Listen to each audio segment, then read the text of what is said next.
Greetings, citizens of the world. This is Anonymous Talk Q. We are independent like all others, who choose to become anonymous for the sake of our own right to privacy. We are not a hacker pack of the Anonymous Cooperative. That is left to others. We wear the white hat and unite to reveal and promote truth and expose corruption in government and the corporate world wherever it is found. We are not anti-government.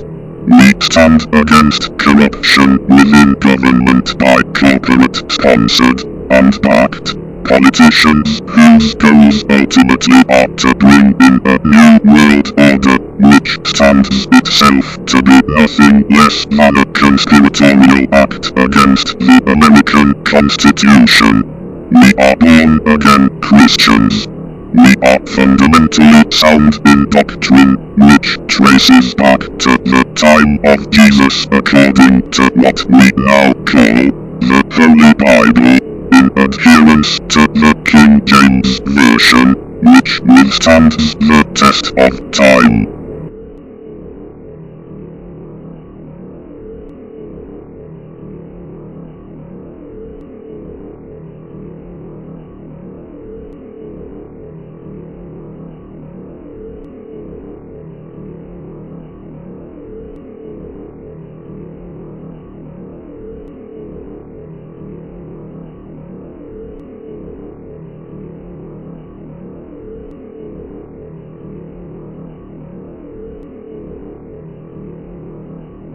I had planned another closing message, but I feel compelled to say what I'm about to say. Now, I risk sounding like a conspiracy theorist, but it's no longer a theory. What I'm about to say is fact. The secret organizations of the world power elite are no longer secret. They have planned and are now leading us into a one-world communist government.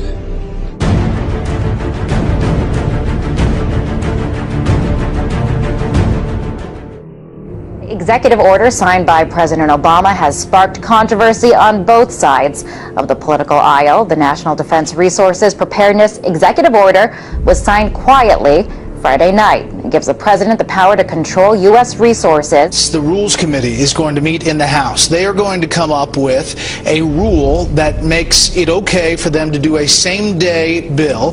So they'll pass this rule. It's, believe it or not, called martial law. This would give the President of the United States the authority to declare basically martial law during times of peace. There are new disturbing developments out of Washington tonight regarding the President's belief that he has the legal authority to assassinate U.S. citizens.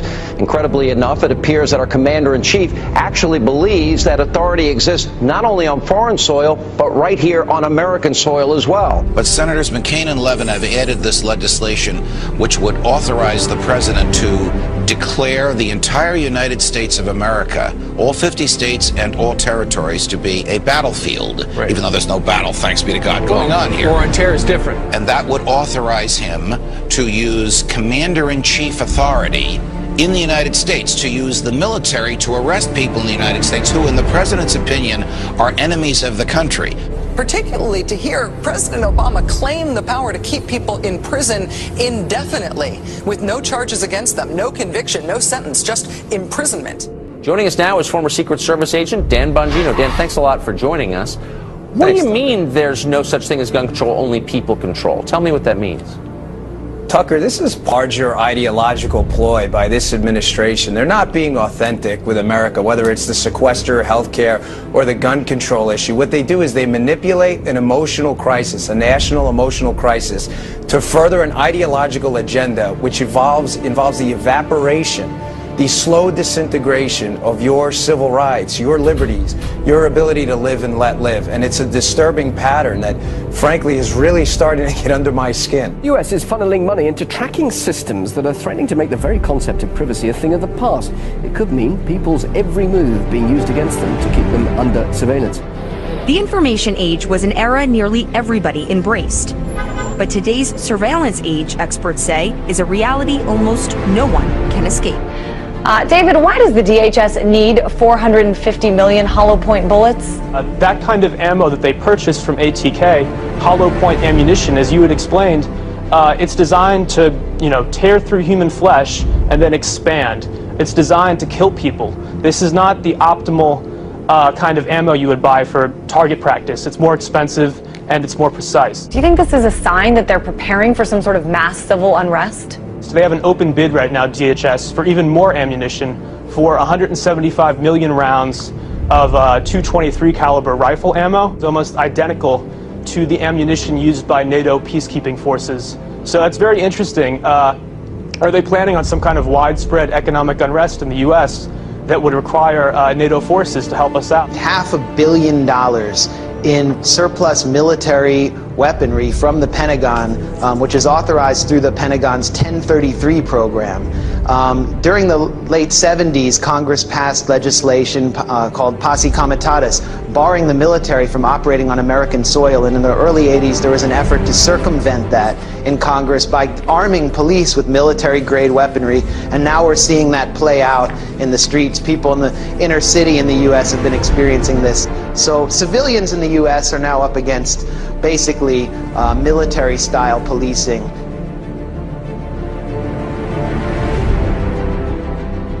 The battle against terrorism involves all of us. Everybody in this country is a potential terrorist. The Department of Homeland Security sent to law enforcement agencies across the country warning about the potential for an increase in right-wing extremist activity.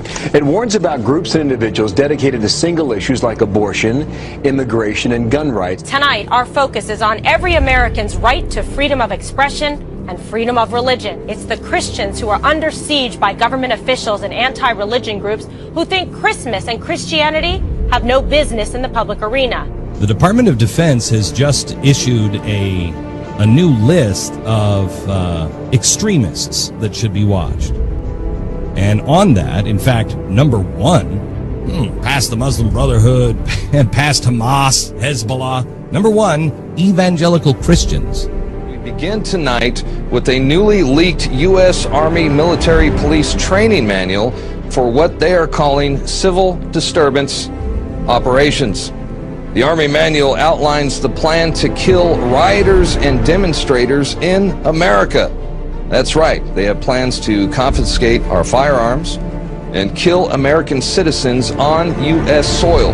This during a mass civil unrest, I guess, shooting innocent civilians perhaps.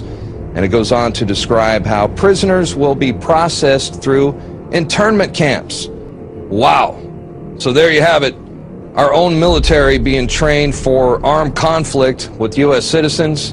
They're being trained to confiscate our guns in preparations to process us into camps during civil unrest.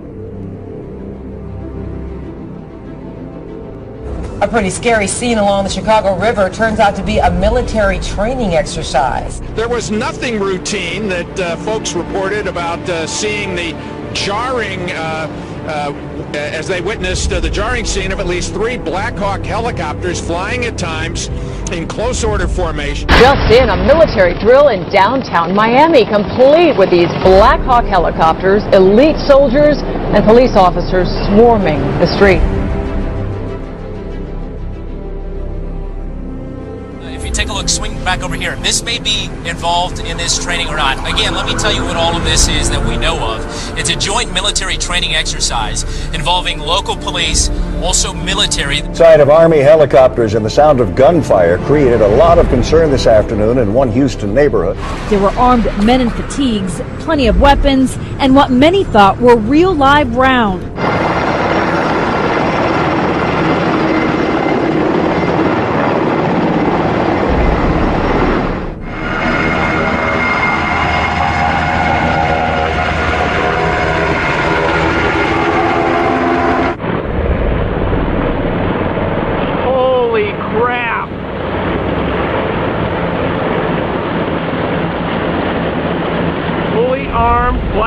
I told you they were coming. There's no lights on them. They look like bugs. So here's the article by Steve Watson. Military helicopters conduct covert exercises over U.S. bank buildings. This is all part of other drills going on to acclimate the public to being attacked by our own military that are happening here in the United States. Here it is. LAPD and elite military units conducted extraordinary counterterrorism training in the skies above downtown LA tonight. At one point, they made what appeared to be a drop-off at a park. Within seconds of landing, the helicopter was back in the air. It was a strange sight in the skies over Los Angeles. Military Special Forces flying a practice mission last night, and there are more exercises scheduled for today. The entire city of Boston is in lockdown. In the suburb of Watertown, police with guns drawn are searching door to door. I mean, we had martial law up there. FBI and all these agents coming in, closing things down, going to people's houses.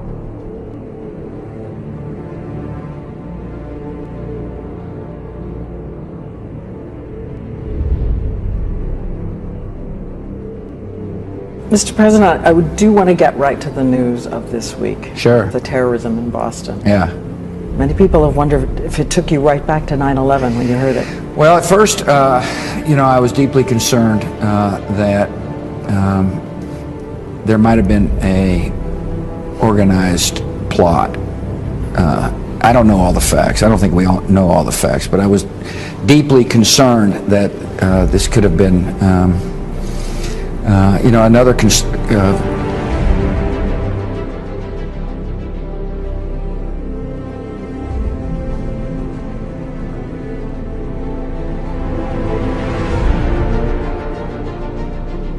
While they're doing this, they're amassing this wealth in order to redirect it toward martial law endeavor, and not just in America, but globally. They want to lock down every country and force us into global governance, eventually force us into a global reserve currency that is like the Bancor that the IMF has been pushing.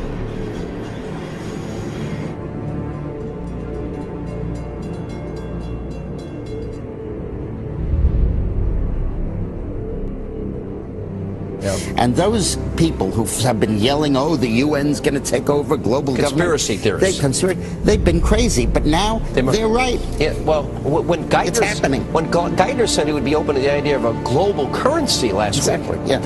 Those conspiracy people had said and suggested that for years. You're not wrong. And when massive foreign trade deals are made, they are done in U.S. dollars, which serves as the world's reserve currency. Now the UN is backing a plan to change all of that and create a new global currency. There is a global meltdown coming. It is a global depression, and one world currency and one world financial system is the end game.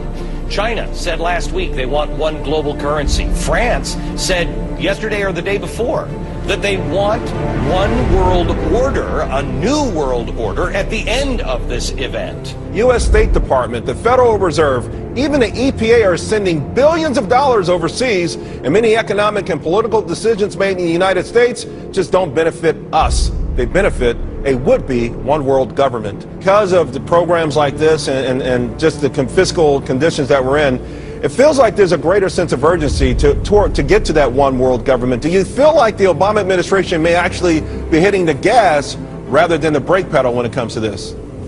To answer your question, absolutely. I think Obama's got his foot on the gas pedal and is going full speed ahead with taking us towards a global government.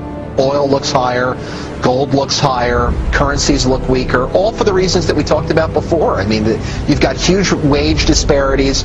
I don't know how that inevitably resolves itself. It may resolve itself in some type of a global currency crisis. And then if the global currency crisis unfolds, then inevitably you get, I guess, an alignment under a global world government, a new global currency, and a new world order. If the feds do not stop the wild spending and do not reform Medicare and Social Security, the U.S. dollar will collapse. That means that all of our savings, all of our investments, our homes, and everything else will blow up before our eyes.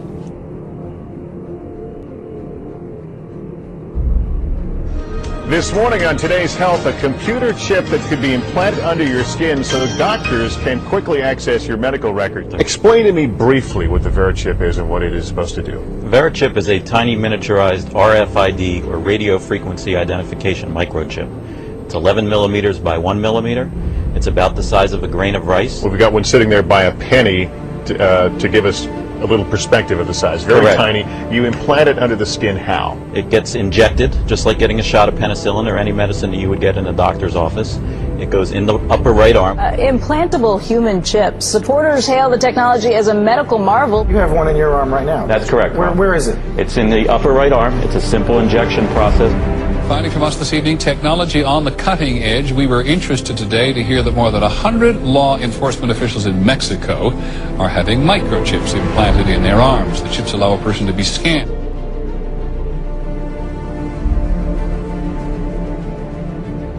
The ultimate goal that these people have in mind is the goal to create a one world government run by the banking industry, run by the bankers. The whole agenda is to create a one world government where everybody has an RFID chip implanted in them. All money is to be in those chips, right? There'll be no more cash. If you're like me or you, and you're protesting what they're doing, they can just turn off your chip, and you have nothing. You can't buy food, you can't do anything. It's total control of the people. And that chip's connected to a database that has your purchasing records, what you do, what everything, you sell. Everything is in there, you know? And so they want a one world government controlled by them, everybody being chipped, all your money in those chips, and they control the chips, and they control people, and you become a slave, you become a serf to these people. That's their goal. Look, the CIA has done in this country, what they've done to us is unbelievable. Look at the terrorist acts that have occurred. The CIA behind most, if not all of them.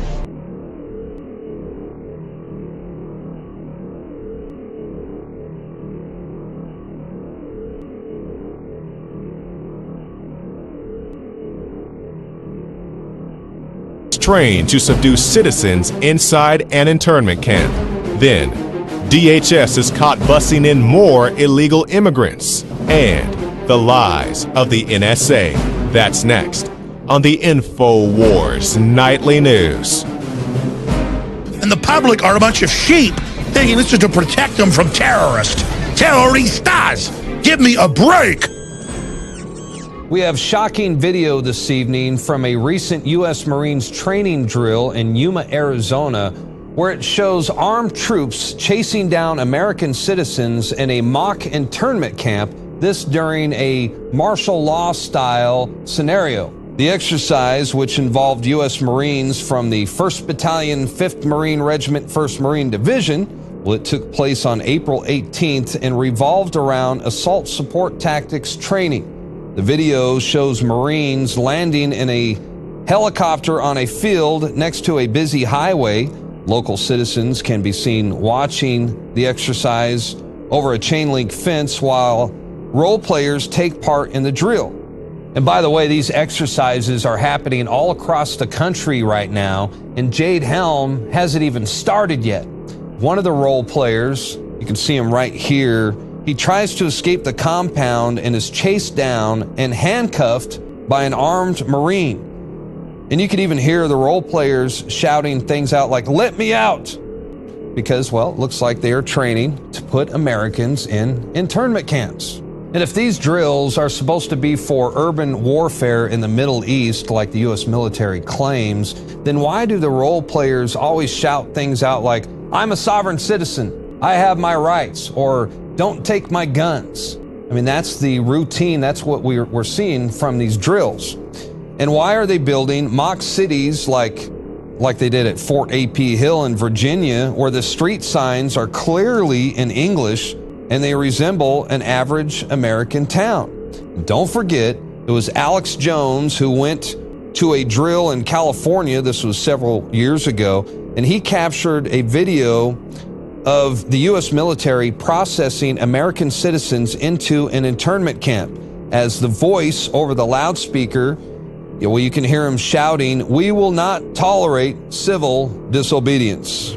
Attention, attention, attention. American forces are here to help. Remain calm. We will not tolerate civil disobedience. Now, if this was practice for the Middle East, you'd think they'd say something like, "We will not tolerate civil disobedience" in Arabic. I mean, wouldn't they? So as you can see, these drills have been occurring for a very long time, but there's no doubt that they are accelerating at a rapid pace right now as the U.S. military, well, looks like they are training for martial law. And we all know that Jade Helm is coming in July, and that is a nationwide military exercise where troops will operate undercover amongst local populations. But we're not supposed to question any of that. And like Rick Perry said, the former governor of Texas, he said the other day, it's okay to question the federal government, but it's not okay to question the military. I don't think there's a problem to question your government. I do it on a regular basis, and I think that's a healthy thing to question your government. I don't think it's particularly healthy to question the military. I mean, who does he think is in charge of the U.S. military to begin with? Check this out. I have right here in my hands, a U.S. Army training manual for civil disturbance operations, where it outlines how the military will be used domestically to control riots and confiscate firearms and even kill American citizens if they have to, right here on U.S. soil. This during civil unrest. Warning shots will not be fired is quoted in the PDF document. You can see it for yourself. Just Google search Army Manual outlines plan to kill rioters and demonstrators in America. It is posted on Infowars.com in an article by Paul Joseph Walton with links to the actual documents.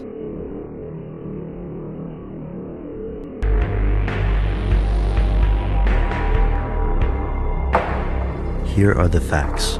The Federal Emergency Management Agency was created in 1976 and charged with handling domestic emergencies. When most people think of FEMA, they think of hurricanes, earthquakes, tornadoes, and floods. Since its inception, FEMA has consistently saved American lives. Like the Boy Scouts, FEMA aims to be prepared. They provide logistical support, food, clothing, and other services in emergency situations. The agency has also built housing facilities in locations across the world. To the mainstream media, this is just another step in preparing for catastrophes. But to others, it's something much worse. Here's where it gets crazy.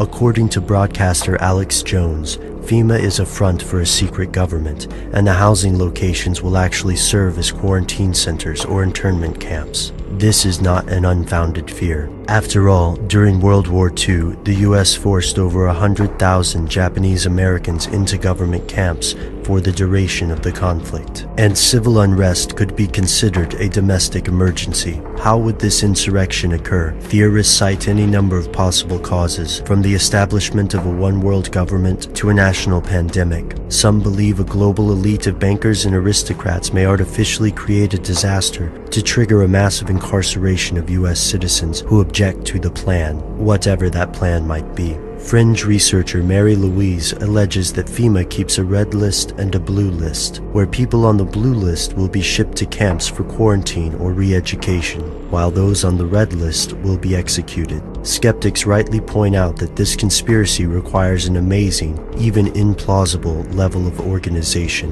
Also, a large natural disaster can displace hundreds of thousands of people, so building temporary housing in advance seems like a good idea. Yet there's another angle here. The US already holds the world's largest prison population, with over 2 million people incarcerated. Most of the people who believe that FEMA is a cover for a mass imprisonment also believe in the Illuminati, Freemasons, or satanic conspiracies. Sometimes they believe in all three. The outlandish nature of some theories may make them hard to swallow. Yet the facts are foreboding even to skeptics. The federal government has indeed constructed massive housing facilities across the United States, from Oakdale, California to Atlanta, Georgia. Executive orders have given FEMA and other agencies increasingly broad emergency powers, even allowing the U.S. Army and Marine Corps to perform domestic operations. Theorists like Dr. John Coleman allege the focus of FEMA has steadily moved away from natural disasters to concentrate on the management of a hypothetically unruly populace. In 2003, FEMA was incorporated into the Department of Homeland Security.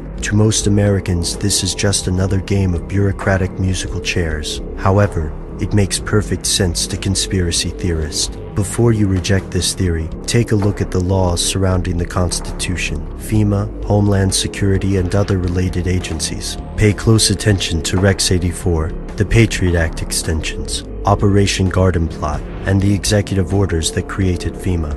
Conspiracy theorists think these documents are only the tip of the iceberg. The rest, for now, is stuff they don't want you to know.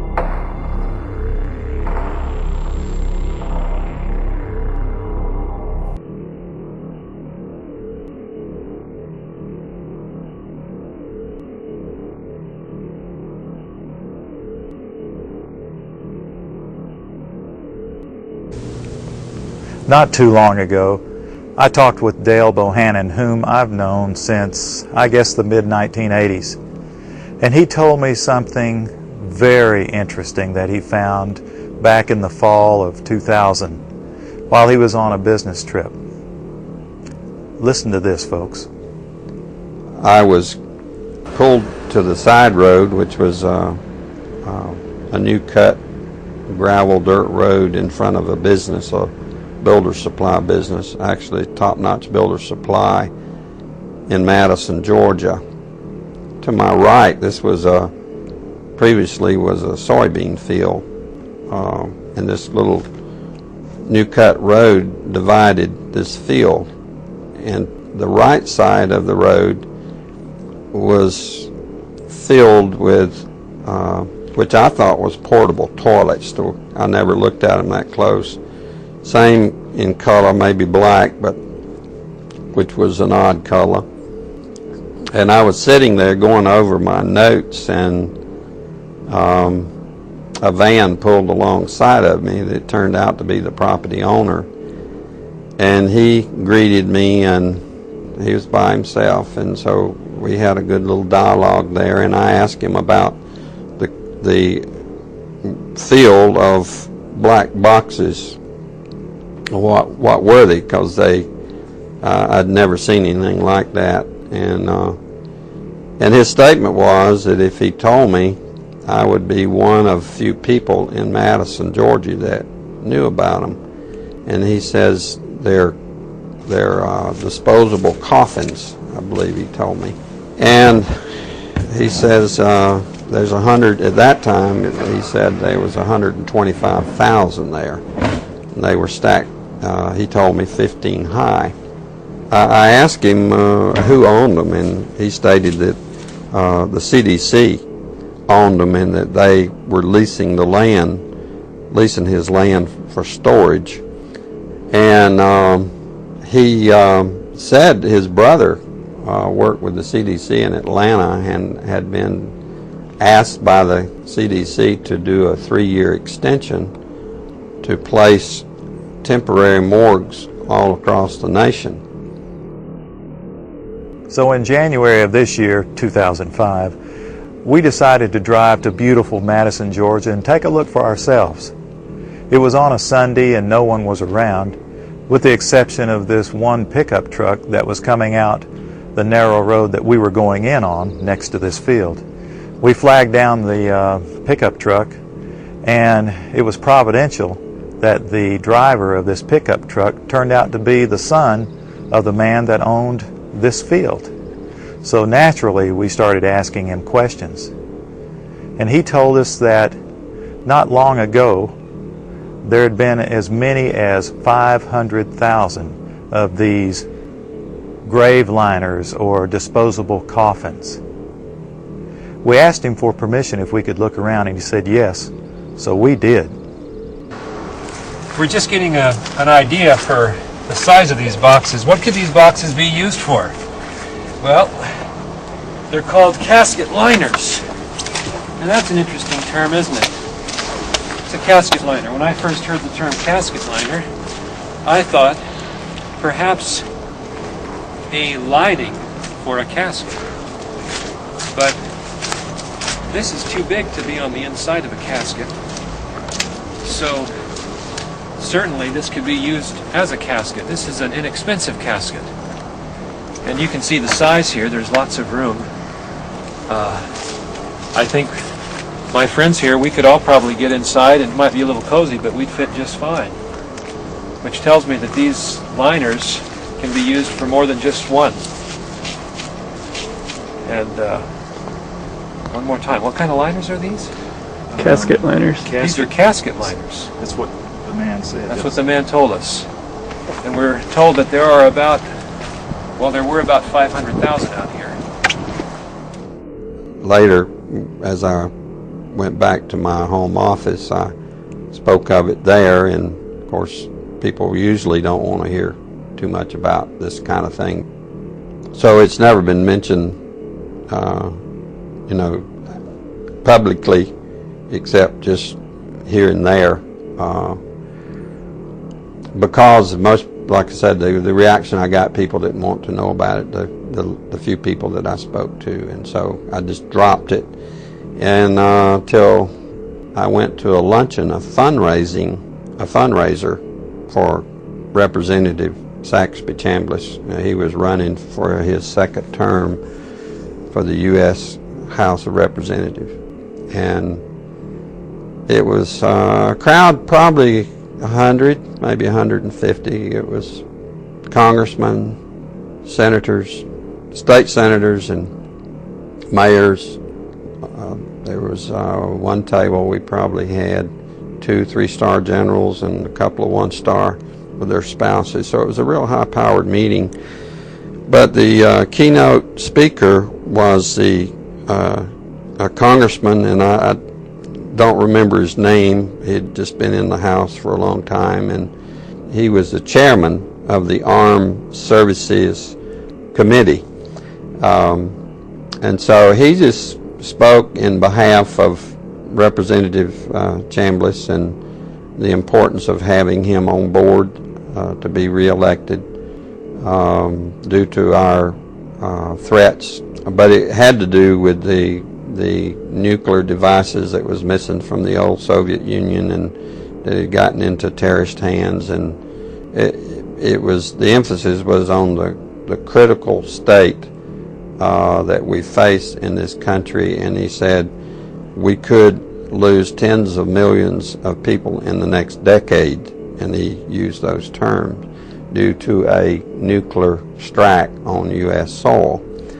And I was sitting there, and it became very clear to me that that could very well explain why just weeks, could be 2 to 3 weeks prior to that meeting, that I had stumbled upon these, at that time, 125,000 disposable liners or caskets or coffins or whatever that could be termed as in that soybean field in Madison, Georgia. Did you catch what he said, friends? At this high-powered meeting, it was in Perry, Georgia, near Robins Air Force Base, the largest employer in the state of Georgia, Robins Air Force Base.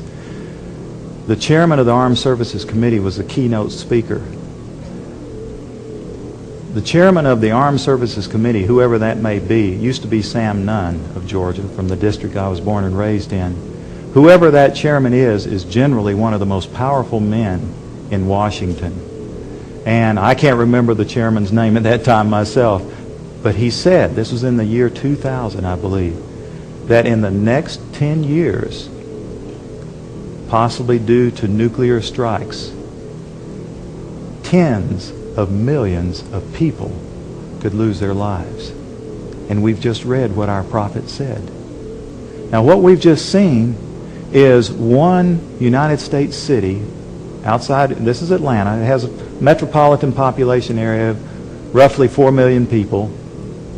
So this is one field outside of one U.S. city, and the brother of the man that owns this field, that the government is leasing this field from to store these disposable coffins, this brother was given 3 years to set up temporary morgues around the country. Now, we found the website that we think these disposable coffins were made at, and we noticed that the lids that they're advertising on the website were rounded. But the lids, hundreds of thousands of lids there, the lids we found, folks, were flat, and they were reinforced. You know what that could mean? You can stack them on top of each other.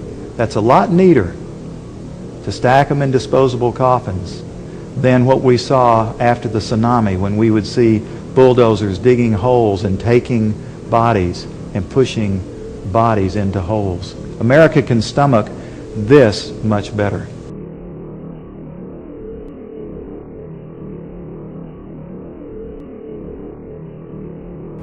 Alright, thanks for being here with me, YouTube. Today I want to discuss FEMA camps in America.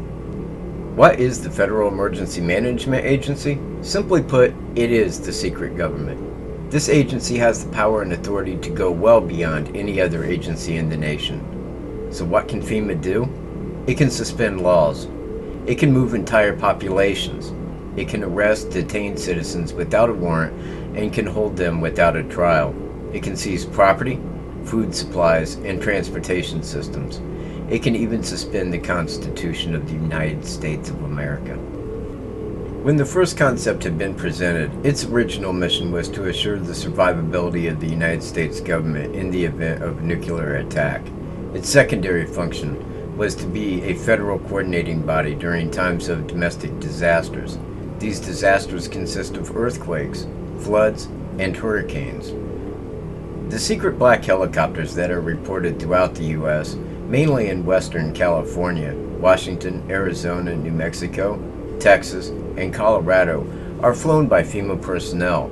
It has been given the responsibility for many new national disasters such as forest fires, home heating emergencies, refugee situations, riots, and emergency planning for nuclear and toxic incidents.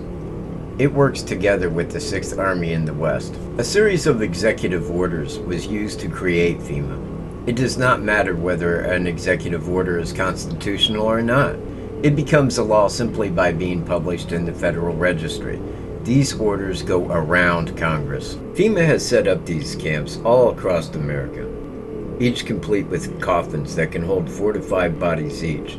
So why was these camps set up, and why are they spread throughout America? For martial law, that's why. Many things can lead to martial law. A financial implosion in America, a terrorist attack, war, riots, revolt.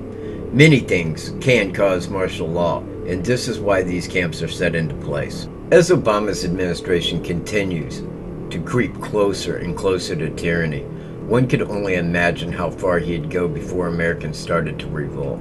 Lucky for Obama, he's already begun plans to contain the situation, allowing him to progress with his agenda with as little resistance as possible through the use of FEMA camps. We all know Obama is working all hours of the day to try and disarm as much of the population as possible. And although he claims this in the name of American safety, many U.S. citizens know otherwise. But if it were to come to a point where Americans needed to be suppressed in order for the preservation of Obama's reign to prevail, what would he do? Many everyday Americans are in these secret societies that also run the government. These people can be found in your church, or even your best friends, or in your community government. These people have been put there for a good reason, because when these things happen that will cause martial law, they are there to tell you that in these camps you can get food and medical attention. Because without a dollar, how will America supply for itself and its family? But the reality of these FEMA camps differs considerable from that. These FEMA camps aren't fun camps. They're not there to help you. In fact, they are internment camps. They are there to end you, Once you go in, you will realize that there will be no getting out, that there will be no getting that dollar back, that there will be no jobs. Your time in these camps will be used to work for them for free so that you can eat, so that you have medical attention. They are not there for you. They are there for a global government with an agenda to wipe out the world population down to 500 million, and they consider you to be a useless eater. Perhaps you heard about possible false flags during this summer's Jade Helm. Maybe you've heard about the guard towers being set up at Walmarts. You may have heard about the internet, cell phones, and digital aid of spying on your every move. Why do you think this is? If you are placed in a FEMA camp, know you was told up front. For the rest, may freedom and liberty prevail in America, despite your hat size. Thanks for viewing, and I'll catch you in my next video.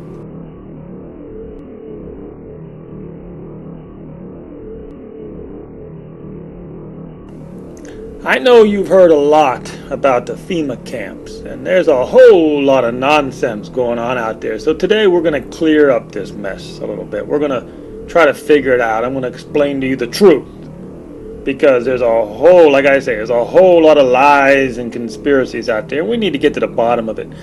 Yes, there are quite a few FEMA camps out there. They are there for a reason. FEMA prepares for disasters. They know there's a disaster coming, and there's even rumors that the Fed is going to raise interest rates, and it's going to be a controlled demolition of the economy, meaning they know the economy is going to get crushed when the interest rates go up. I mean, anybody knows that. A 3-year-old could figure it out. So yes, FEMA has camps because they're preparing for disaster. And they think it's going to be a big one. And why do they think it's going to be a big one? Because the numbers scare them half to death. When they look at the numbers of people on the SNAP card program, there's like 50 million people. When they know the numbers of all the people who get free housing. They know the numbers of all the people who their little 3 or 4 or 5 or maybe 7 babies are being paid to eat, or the babies are eating thanks to the taxpayer, the federal government, basically, you know, the welfare system, the SNAP card. So they know these numbers behind the scenes, and that, like I said, it scares them half to death because there's really no more money. There's no more real money left. There's a whole lot of fake money they got, like QE1, QE2, QE3. I mean, there's trillions of dollars of fake money, but what they're coming to realize is that fake money may not get the job done. And if the fake money does not get the job done, well, then we had to prepare for disasters, hence FEMA camps. So now we're getting somewhere. Yes, if there's a disaster, they want to be prepared. They don't want to look like they did during Katrina with their, you know what, up there, whatever. And they don't want to look like that again. They don't want to look like complete idiots. So FEMA is prepared. If you do not have a job, when the collapse happens and you do not have a job, this is where you'll be. I mean, how are you going to survive? You saw the videos of the people in Katrina. There was no water, no food. I mean, it was panic. Where do you think you're going to survive today without a job? And there won't be no SNAP card and there won't be no welfare. You'll be housed in one of these FEMA camps, okay? That's where you're going to be. Just get used to it. If you don't have a job, if you cannot support yourself, somebody has to help you. And of course, there'll be lots of people who are violent. There's going to be a lot of people who don't like this. They'll blame this person, they'll blame that person, and they'll be violent. Some of those will have to be detained in, a more controlled environment.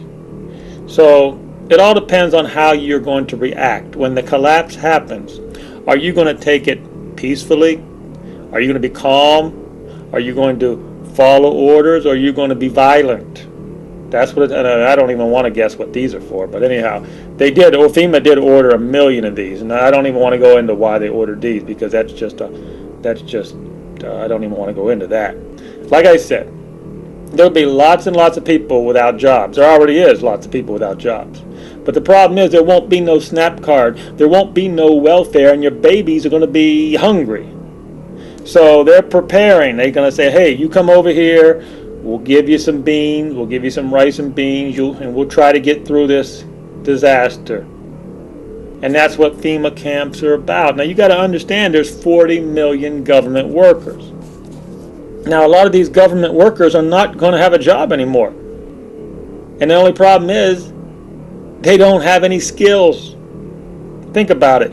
You work for the government. You sit behind a desk. You act dumb. You act stupid. You don't help anybody. You don't make anything.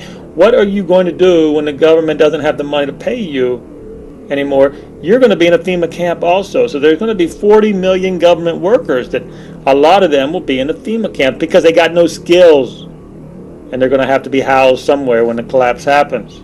For you see, we got way too many homeless right now. And it's really embarrassing when America is supposedly the greatest country in the world and we got homeless on every street, on every major corner of every major city in the country. It's embarrassing. So we do have to take care of people. We cannot let them be humble. We cannot let that go on much longer. So the FEMA camps are actually for helping anybody who does not have a job. If you do not have a job and you do not have any way of supporting yourself, they want to take care of you. I wouldn't want to be there, of course. Don't get me wrong. It's not going to be pleasant. You don't want to be there. But if you don't have a job, what other choice do you have? And of course, they know if they don't have QE4, if she raises the interest rates next week, and they don't do QE4, QE5, and QE6, there's going to be a collapse of the U.S. economy. They know that. That's the most embarrassing part. They know it, but they won't even tell you. They don't want you to panic yet. So yes, FEMA camps will not be pleasant. You will not want to be there. You're not going to have your big screen TV and watching your Kardashians with your six-pack of beer. It will not be pleasant. But what other choice do you have when you got no job? Your mommy and daddy might not have their pension won't be coming in. They won't even be able to take care of you. So that's the situation. You see, the pension funds will be collapsed and broke also. So you think, oh, I don't have a job, but mommy and daddy will take care of me. Wrong. You're talking about a depression that's going to be the worst depression in our lifetime. Yes, the FEMA camps may not look so bad rather than, living under a bridge. Who knows? But mommy and daddy won't take care of you. Their pension will be gone. So mommy and daddy might be right beside you in the FEMA camp if they have not been stacking up silver. See, that's the whole beauty of it. You see all these FEMA camps? If you don't have any silver, you'll be there. If you don't have any job, you're going to be there. Wake up and smell the coffee, for God's sake. What do you think you're going to do when the economy collapses? You think somebody needs you to wash the windows? You think somebody needs you to take out the trash? Give me a break. There'll be no job for you. All the jobs are in China. They've been outsourced. The factories are gone, for God's sake. This is where you'll be because you got no job. This is where you'll be sleeping because your family didn't save any silver and they can't help you either. Just get used to it, or start stacking your silver up now and be prepared. How about that?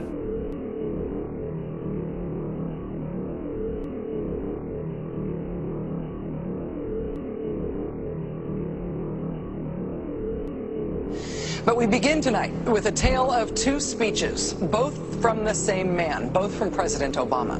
One speech that could have been billed as a ballad to the Constitution, a proclamation of American values, a repudiation of the lawless behavior of the last presidential administration, and another speech announcing a radical new claim of presidential power that is not afforded by the Constitution and that has never been attempted in American history, even by George W. Bush and Dick Cheney. Remarkably, President Obama today made both of those speeches simultaneously.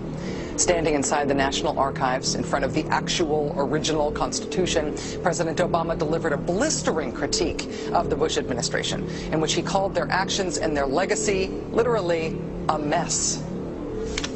Our government made a series of hasty decisions. Poorly planned, haphazard approach. Too often, we set those principles aside as luxuries that we could no longer afford. Our government made decisions based on fear rather than foresight. The decisions that were made over the last 8 years established an ad hoc legal approach for fighting terrorism that was neither effective nor sustainable.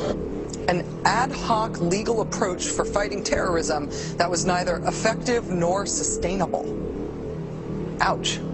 Then, moments later, he announced his own ad hoc legal approach for fighting terrorism. President Obama today proposed something new, something called prolonged detention. Doesn't sound that bad, right? Prolonged detention. Did you ever see the movie Minority Report? It was based on a Philip K. Dick short story. Came out in 2002. It starred Tom Cruise, remember? He played a police officer in something called the Department of Pre-Crime. Pre-crime is where people are arrested and incarcerated to prevent crimes that they have not yet committed. Mr. Marks, by mandate of the District of Columbia Pre-Crime Division, I'm placing you under arrest for the future murder of Sarah Marks and Donald Dubinos. Take place today, April 22nd, at 0800 hours, 4 minutes. No, I didn't do anything. You didn't do anything, but you're gonna. Future murder. Creepy, right? Putting somebody in jail not for what they've done, but for what you're very sure they're going to do? There may be a number of people who cannot be prosecuted for past crimes. In some cases because evidence may be tainted, but who nonetheless pose a threat to the security of the United States. We're not prosecuting them for past crimes, but we need to keep them in prison because of our expectation of their future crimes. Al-Qaeda terrorists and their affiliates are at war with the United States, and those that we capture, like other prisoners of war, must be prevented from attacking us again. Prevented. We will incarcerate people preventively. Preventive incarceration. Indefinite detention without trial. That's what this is. That's what President Obama proposed today, if you strip away the euphemisms. One civil liberties advocate told the New York Times today, quote, "We've known this was on the horizon for many years, but we were able to hold it off with George Bush. The idea that we might find ourselves fighting with the Obama administration over these powers is really stunning." And it is stunning, particularly to hear President Obama claim the power to keep people in prison indefinitely with no charges against them, no conviction, no sentence, just imprisonment. It's particularly stunning to hear him make that claim in the middle of a speech that was all about the rule of law. But we must do so with an abiding confidence in the rule of law. Our government was defending positions that undermine the rule of law to ensure that they are in line with the rule of law. How can a president speak the kind of poetry that President Obama does about the rule of law and call for the power to indefinitely, preventively imprison people because they might commit crimes in the future? How can those two things coexist in the same man, even in the same speech? Well, that brings us to the self-consciously awkward, embarrassing part of this speech today. After condemning the Bush administration for what he called their ad hoc legal strategy for trying to make things seem legal that patently weren't, this is what President Obama proposed. My administration has begun to reshape the standards that apply to ensure that they are in line with the rule of law. We must have clear, defensible, and lawful standards for those who fall into this category. We must have a thorough process of periodic review so that any prolonged detention is carefully evaluated and justified. Our goal is to construct a legitimate legal framework for the remaining Guantanamo detainees that cannot be transferred. Our goal is not to avoid a legitimate legal framework. In our constitutional system, prolonged detention should not be the decision of any one man. If and when we determine that the United States must hold individuals to keep them from carrying out an act of war, we will do so within a system that involves judicial and congressional oversight. And so going forward, my administration will work with Congress to develop an appropriate legal regime so that our efforts are consistent with our values and our Constitution. You'll construct a legal regime to make indefinite detention legal. You will what does he say? Develop an appropriate legal regime. So you can construct a whole new system outside the courts, even outside the military commissions, so that you can indefinitely imprison people without charges. And you'll build that system from scratch. What's that somebody said about ad hoc legal strategies? Just for context here, in the United Kingdom, where there isn't even a Bill of Rights, there's been a major debate about whether people can be held in preventive detention. Former British Prime Minister Tony Blair wanted 3 months to be the outer limit for how long anyone could be held. There was a big political fight about it. Parliament ended up limiting that power to 28 days. 28 days is still the longest period of preventive detention that's allowed under law in any comparable democracy anywhere in the world. How long would President Obama's proposed preventive indefinite detention last?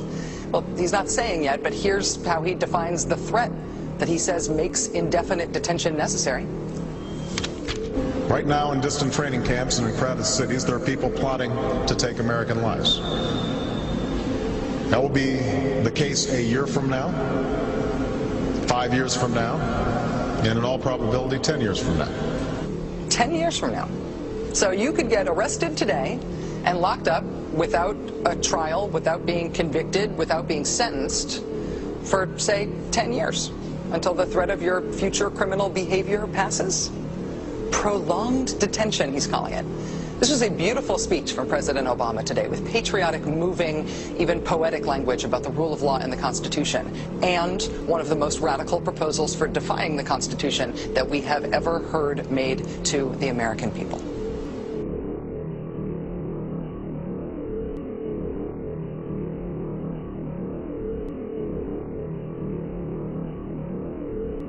Good afternoon. My name is John Michael Turner. I currently reside in Burlington, Vermont.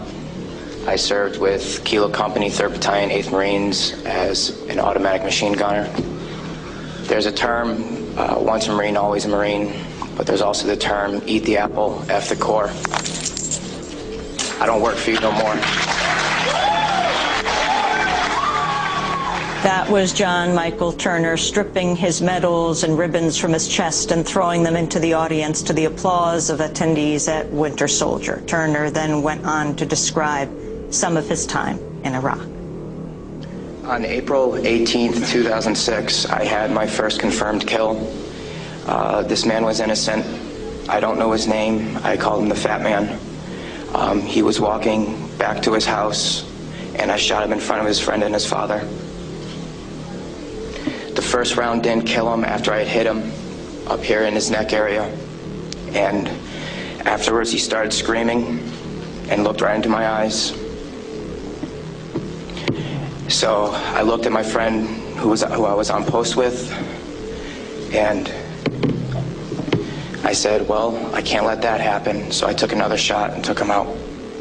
He was then carried away by the rest of his family. It took 7 people to carry his body away. We were all congratulated after we had our first kills, and that happened to have been mine. My company commander personally congratulated me, as he did everyone else in our company. This is the same individual who had stated that whoever gets their first kill by stabbing them to death will get a 4-day pass when we return from Iraq.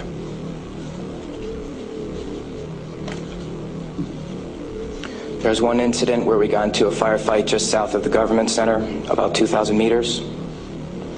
We had no idea where the fire was coming from, and the way our rules of engagement were, pinpoint where the fire is coming from and throw a rocket at it. So with that being said, we still didn't know where the fire was coming from, and an 84mm rocket was shot into a house. I do not know if there was anyone in it. We do not know if that's where the fire was coming from, but that's what was done. Please go to the next image.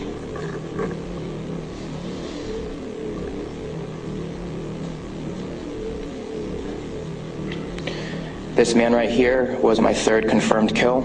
As you can see, he was riding his bicycle. Later on in the day, we went ahead and we had CBS Laura Logan with us, but she was with the other squad. And so she wasn't with us, so myself and 2 other people went ahead and took out some individuals because we were excited about the firefight we had just gotten into, and we didn't have a cameraman or woman with us. With that being said, anytime we did have embedded reporters with us, our actions would change drastically. We never acted the same. We were always on key with everything, did everything by the books. The man on the bicycle, he was left in the street for about 10 minutes until we realized that we needed to leave where we were. And his body was dragged about 10 feet to the right of him, where his body was thrown behind a rock wall and his bicycle was thrown on top of him.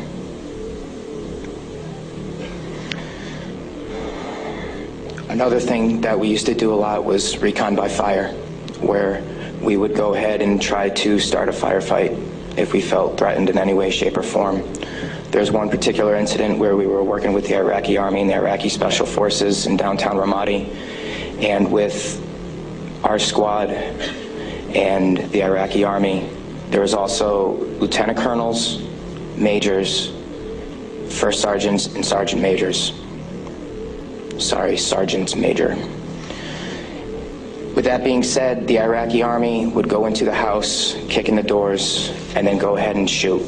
And there were loud bursts of machine gun fire. We thought we were taking fire, but then we later found out that it was them.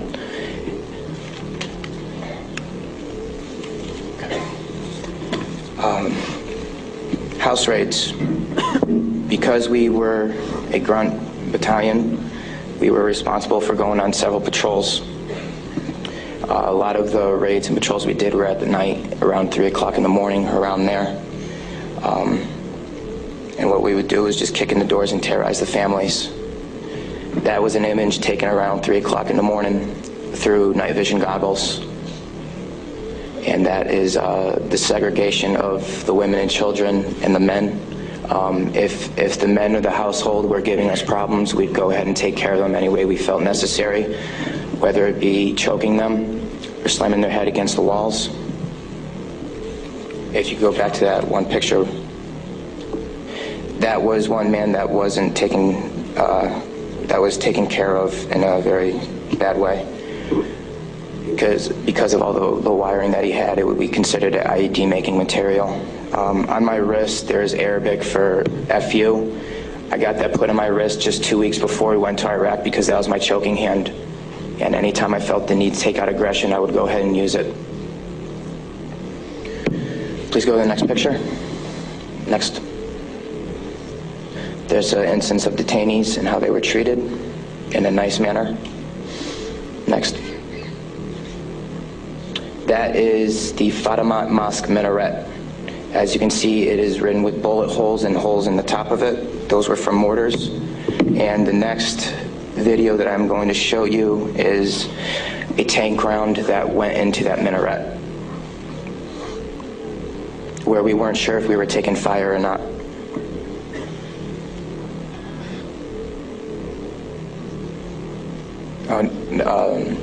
I'll talk about this one. This is after one of the guys in a weapons company had gotten shot.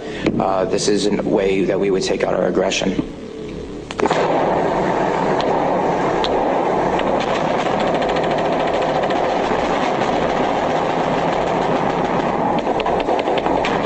For those of you who don't know, it is illegal to shoot into a mosque unless you were taking fire from it. There was no fire that was taken from that mosque. It was shot into because we were angry. Can you please play the next video?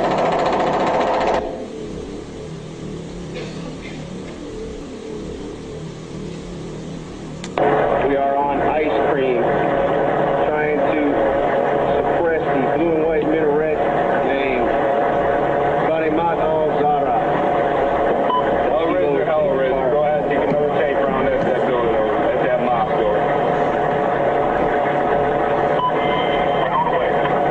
Another round, Kilo 2.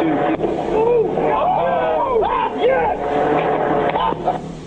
Next image. That, okay. With that being said, there's many more stories and incidents for me to talk about, although we don't have the time to. But this just goes to show you that that was the after effect of the tank round. This just goes to show you that everyone sitting up here has these stories, and there's been over 1 million troops that have gone in and out of Iraq. So the possibilities are endless. Next image, please. The reason I am doing this today is not only for myself and for the rest of society to hear, but it's for all those who can't be here to talk about the things that we went through, talk about the things that we did. Next image.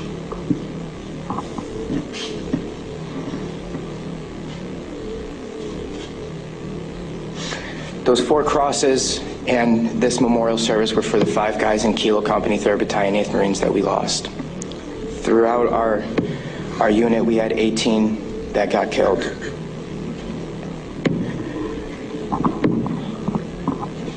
With that being said, that is my testimony. I just want to say that I am sorry for the hate and destruction that I've inflicted on innocent people, and I'm sorry for the hate and destruction that others have inflicted on innocent people. At one point, it was okay, but reality has shown that it's not, and that this is happening, and that until people hear about what is going on with this war, it will continue to happen and people will continue to die. I am sorry for the things that I did. I am no longer the monster that I once was. Thank you. Former Marine John Michael Turner fought with the 3rd Battalion, 8th Marines. The videos and photos the soldiers showed can be seen at our website, democracynow.org. This is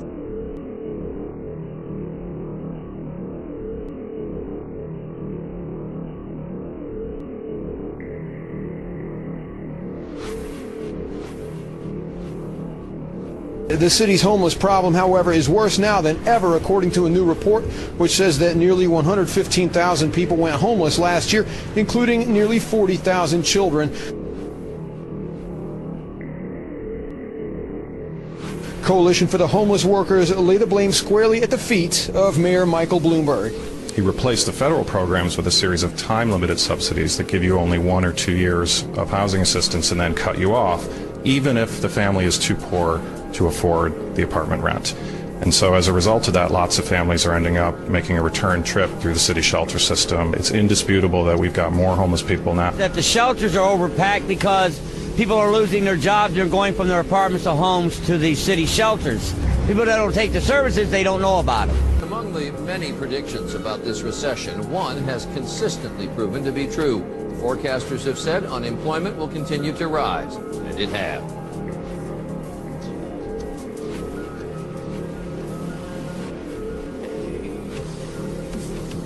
Today, the government reported another 467,000 jobs lost in June, taking unemployment to 9.5%, and that's the highest level in more than a quarter century.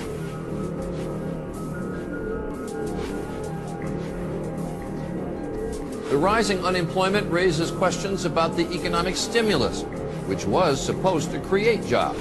Since the recession began, 6.5 million Americans have lost their jobs. The unemployment rate Columbia, has South Carolina, doubled. voted unanimously to ban all homeless people from its downtown business area. Violators will be jailed, but those who wish to comply can stay at a shelter just outside the city limits. The catch is that they have to be among the first 240 to get there and are not permitted to leave the grounds by any means other than the official shuttle booked by appointment. It's estimated that Columbia has over 1,500 homeless citizens. Police have been assigned to patrol both the restricted city region and the road near the shelter to make sure no homeless people are meandering around either. Should the officers not catch all of the individuals violating the new plan, business owners and residents are encouraged to call the new hotline set up by the city. According to the councilman who proposed the plan, the removal of several benches throughout the city is another measure being taken to ensure the homeless don't make themselves comfortable. South Carolina's ACLU legal director is looking into the situation and said that giving the limited options of being jailed or shuttled out of town is an abuse of power. For the past 8 years, Dan Duvall has run a sober living center for about 30 homeless people on his 72-acre ranch. In California, a 66-year-old man was jailed Monday after being accused of illegally housing homeless people on his ranch in San Luis Obispo. After police received reports of strange activity in the area. whilst police have found no evidence to support such claims, they have suggested that there is a strong possibility they are linked to the disappearances. Yes, we're talking about a different kind of mystery, though. Disappearances that are not caused by predator attacks or criminals hiding out there in the woods or just bad luck. I've instructed the Commissioner of Parks and Recreation to issue regulations that would ban outdoor feeding in all city parks. He was charged with violating Orlando's new city ordinance that bans feeding homeless people gathered in large groups. Like sleeping on a park bench, eating on sidewalks, or congregating in public spaces, all crimes. This would, in effect, criminalize homelessness. The regulations are so out of control that in cities all across the U.S., you now have to think twice before giving a hungry person anything to eat.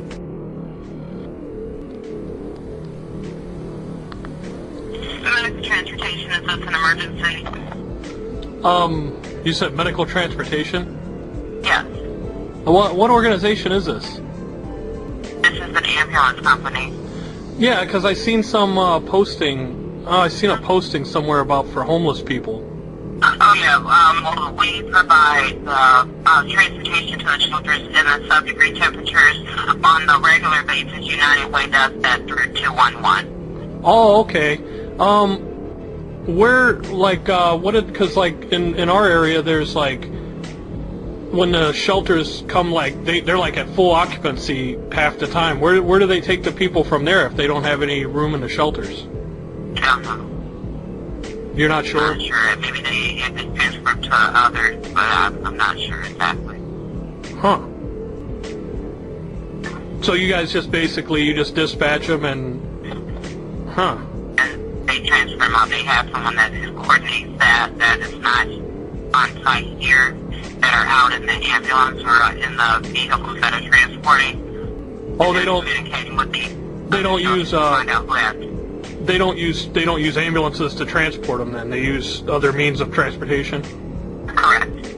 Huh. And nobody knows where they take the people when shelters are at maximum occupancy, basically.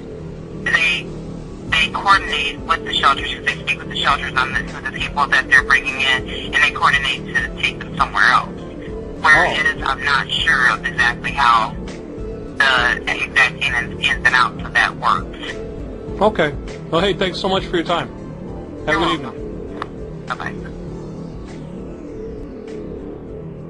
Out there that has passed legislation that is criminalizing homelessness. City council members in Columbia, South Carolina, recently voted unanimously to give people on the streets the option to relocate or to get arrested. Now, this stems from concerns that Columbia has become a, quote, magnet for homeless people, according to the city's emergency homeless response report.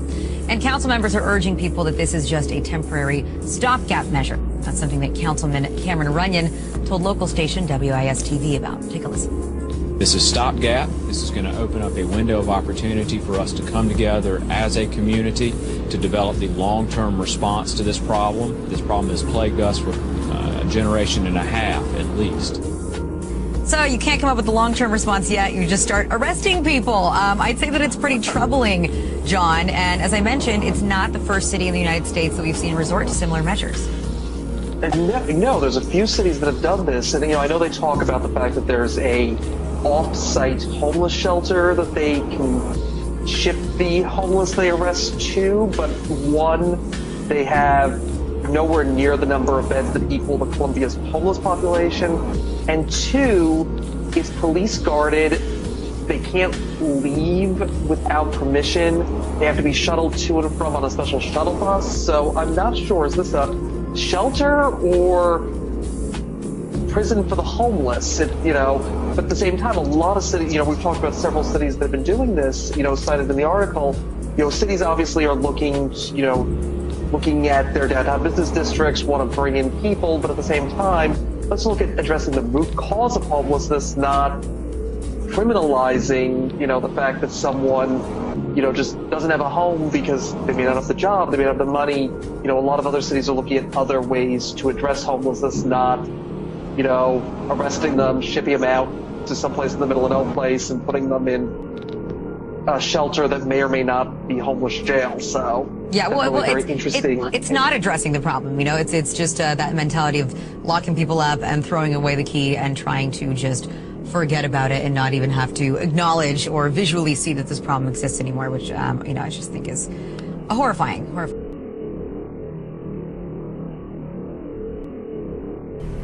There are more and more attempts to legitimize the use of internment camps to detain U.S. citizens in the event of unrest. We watch our leaders in Washington slowly pass bills that label ordinary Americans as thought criminals and potential domestic terrorists for simply questioning the actions of their government. We see third-party candidates and their impassioned supporters listed in secret government reports that call their allegiance into question and brand them as fanatics and extremists.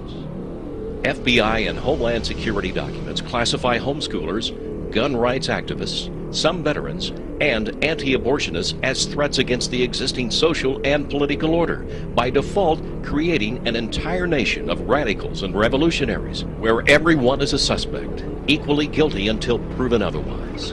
And what is the solution to deal with these people? The same way as every other totalitarian regime throughout history: marginalize their activities, then lock them up.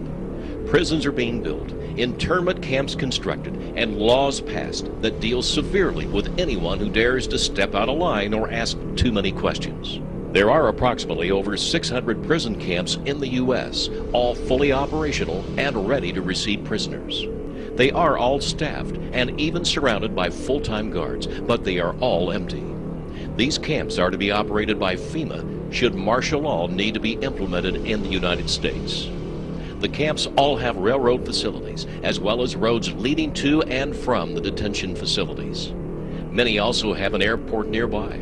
The majority of the camps can house a population of 20,000 prisoners. Currently, the largest of these facilities is just outside Fairbanks, Alaska. The Alaskan facility is a massive mental health camp and can hold approximately 2 million people.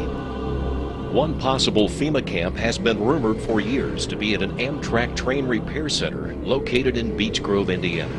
While stories and web videos have attempted to report suspicious activities, the conclusion, when honestly investigated, is that there really is not any internment camp there. Approximately 600 employees work there daily. We uncovered no unusual buildings, equipment, or personnel.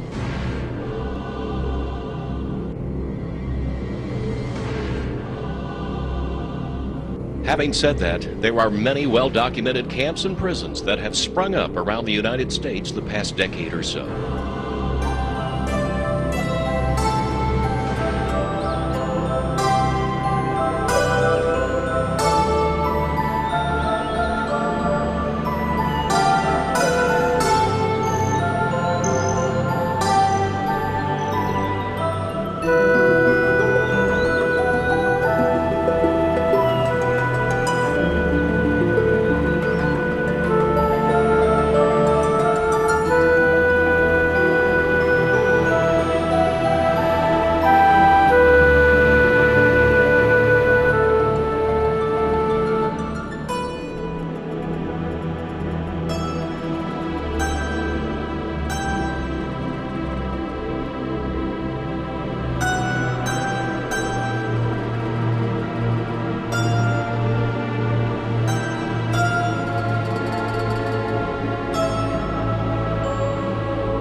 And Jesus went out and departed from the temple, and his disciples came to him for to show him the buildings of the temple.